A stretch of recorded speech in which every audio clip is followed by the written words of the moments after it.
Hello, we are meeting today David Benamou, CIO of AXIOM Alternative Investments. Hello, David. Good afternoon, Nathalie. The earnings season on the financial sector is now closed. Can you share with us your view on this earnings season?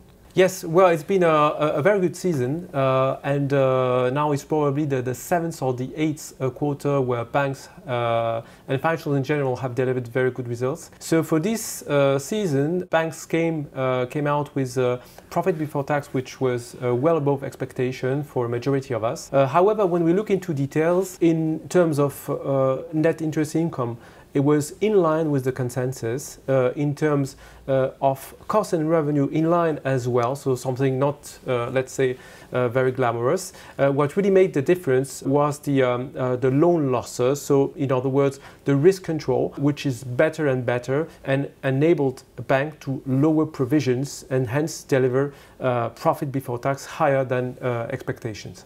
So what puts pressure on the valuations of the financial sector? Do you think it's Italy with the trouble, the political trouble we met, or it's the reduction of the QE which is about to occur in the coming hours or days or even months? What do you think of that? What is true is that European financials, when you look at them in terms of price, are, let's say, quite cheap in terms of price earning. You think about 10 today, which is a big discount versus the other sectors. Yeah.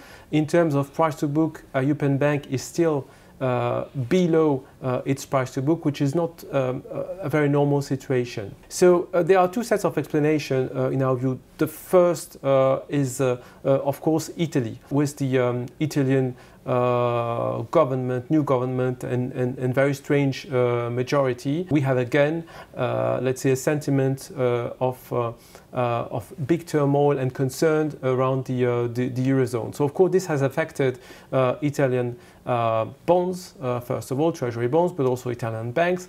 And there has been a read across in the rest of the sector, as it was the case in 2011. Our view on that is that the situation is, of course, fairly different, although the majority is a very strange majority, but the government recently nominated has indicated that they had no plan to get out of the Eurozone. So we see progressively, I would say, this concern getting out of the focus of investor. More concerning for Italian banks is literally two elements. The first is that there is a big focus on de-risking in Italy. Italian banks still have a very large stock of non-performing loans and are due to trim down this performing loans within the next 12 to 18 months, and this is linked to the adoption in Europe of the European deposit scheme, which is the cornerstone, let's say, of the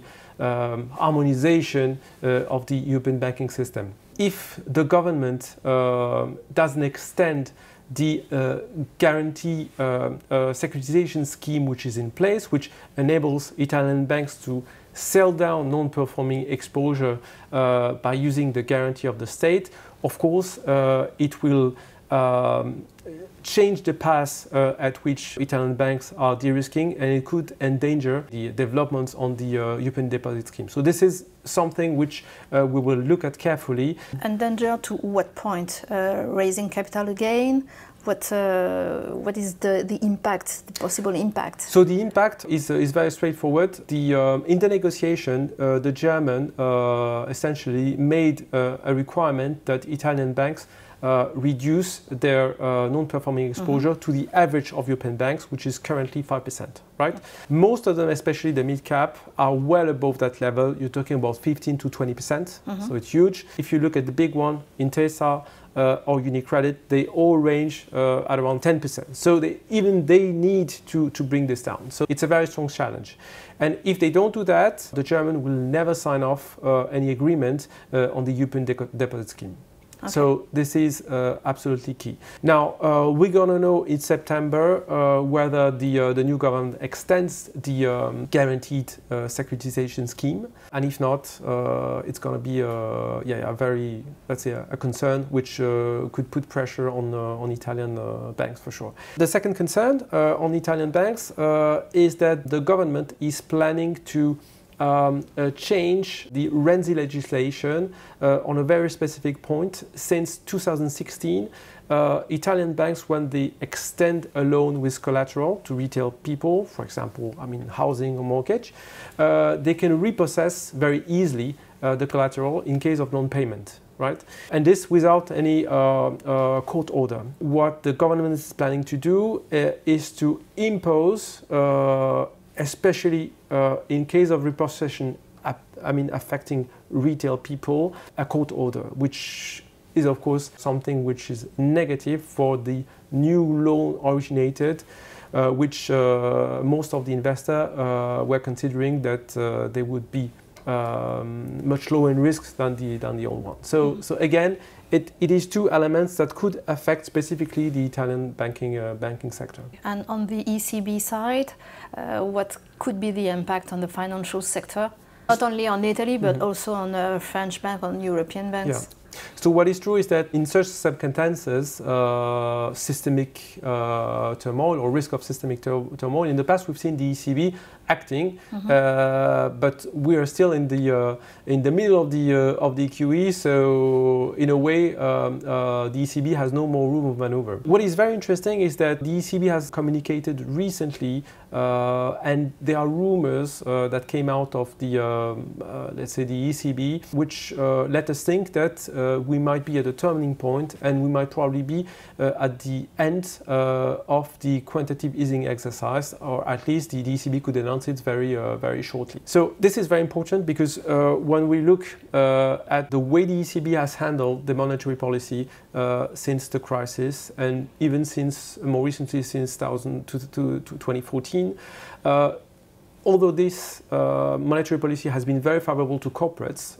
because the ECB has been buying, corporate bonds in the market. And less for banks. Exactly. For banks, it has been terrible. This has been really a very strong set of headwinds for banks since the crisis, and especially since 2014. Although many people think that pouring some liquidity or flooding bank with liquidity was a good thing, temporarily it was something positive because it was reassuring the markets. But in reality, first of all, bank had to rebuild capital, which was something done, and the low level of interest rate is hampering the profitability of bank, and that's the main issue we see for the moment. So what we think is that we really at a turning point where the ECB could announce the end of the quantitative easing exercise, and potentially we would hence let's say step in a phase where rates in the Eurozone could go up, which is positive for the sector. In this context, what kind of banks or insurers would you push, would you reinforce in your portfolio? And also, as we said, we got some turmoil on the bond market and some widenings. Do those widenings give you any idea of investments that you couldn't reach before? Yes. So first of all, we think that the context and the change in ECB policy is something that was creating a very uncertain market. So in our credit portfolios, since the beginning of the year, we've allocated massively the portfolios to what we call the legacy debt. So it's the bank subordinated debt, which was issued under Basel I and Basel II, and which will disappear in 2021. So that's the topic of Graal 21. And this has really played out well. All the legacy assets have remained very resilient, especially during the Italian turmoil, where we've seen additional Tier 1 securities, so the CoCo world really suffering much more and turning for most of the funds on the asset class into the negative territory. So the first thing we can say is that the legacy asset class has been quite resilient. Of course, the turmoil reopened a set of opportunities. First of all, we've been able to find bonds that we couldn't really buy at the level we wanted, so that was very good. We've seen also sellers that really have created a very interesting entry point on some positions. It has, of course, recreated a whole set of opportunities with spreads and yields widening. Can you give us some more color on the new names, perhaps, or something you reinforced in your portfolios? Yes, so very classical names, for example, such as BNP or Barclays. On legacy bonds, we step up, which we managed to find at spreads between 370 basis points up to 450 basis points, which is very interesting and was quite great to be able to put them on the portfolio. Some prudential bonds also that we managed to find and to source. We also looked into HSBC discounted bonds, which have been recently affected by a regulatory reclassification by HSBC. But very interesting opportunities. We're expecting potentially a tender at some point on these HSBC bonds.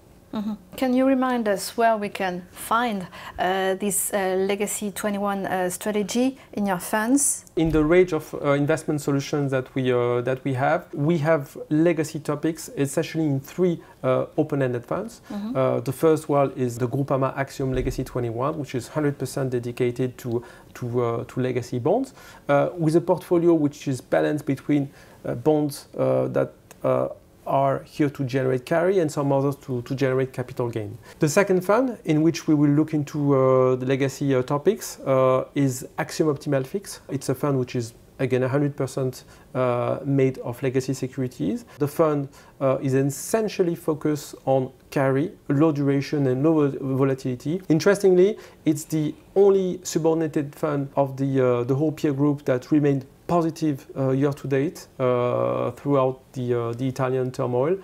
Exactly same type of behavior than in February 2016, where again we had a big drawdown on financials and where Axiom Optimal Fix has been pretty resilient.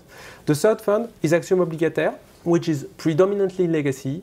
We also invest in additional tier one, and this fund again has been quite resilient in the turmoil thanks to the legacy part of the portfolio. So just as a conclusion, if you added BNPP and also HSBC, well, those names are quite resilient, are quite classic.